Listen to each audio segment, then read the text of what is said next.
കഴിഞ്ഞ 4 വർഷം പോകട്ടെ, കഴിഞ്ഞ 9 വർഷം എന്ത് ചെയ്തു എന്ന് ചോദിച്ചാൽ വളരെ വസ്തുനിഷ്ഠമായി അതുപോലെ തന്നെ ലോജിക്കലായിട്ട് കണക്ക് കൂട്ടുന്നവർക്ക് കാര്യമായിട്ടൊന്നും തന്നെ ഈ ഗവൺമെന്റ് ചെയ്തിട്ടില്ല.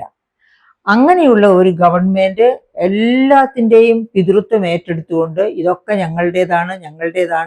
കാരണം ഇത് UDF ഗവൺമെന്റിന്റെ കാലത്തെ എന്ത് പ്രോജക്റ്റ് കൊണ്ടുവന്നാലും അതിനെതിരെ സമരവുമായി മുൻപോട്ട് വന്ന് അതിനെ തടസ്സപ്പെടുത്തുമായിരുന്ന ഒരു ഗവൺമെന്റ് ആണ്.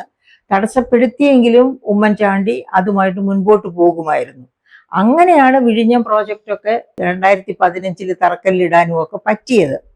ആ പ്രോജക്റ്റ് അങ്ങനെ വളരെ ശ്രദ്ധയോടുകൂടി രൂപകൽപ്പന ചെയ്ത് തുടങ്ങാൻ സഹായിച്ചു UDF ഗവൺമെന്റ് എന്നതുകൊണ്ടാണ് പിച്ച വെച്ച് 2019 പൂർത്തിയാകേണ്ടിയിരുന്ന പ്രോജക്റ്റിന്റെ ആദ്യ ഘട്ടമാണ് ഇപ്പോൾ പൂർത്തിയായത്.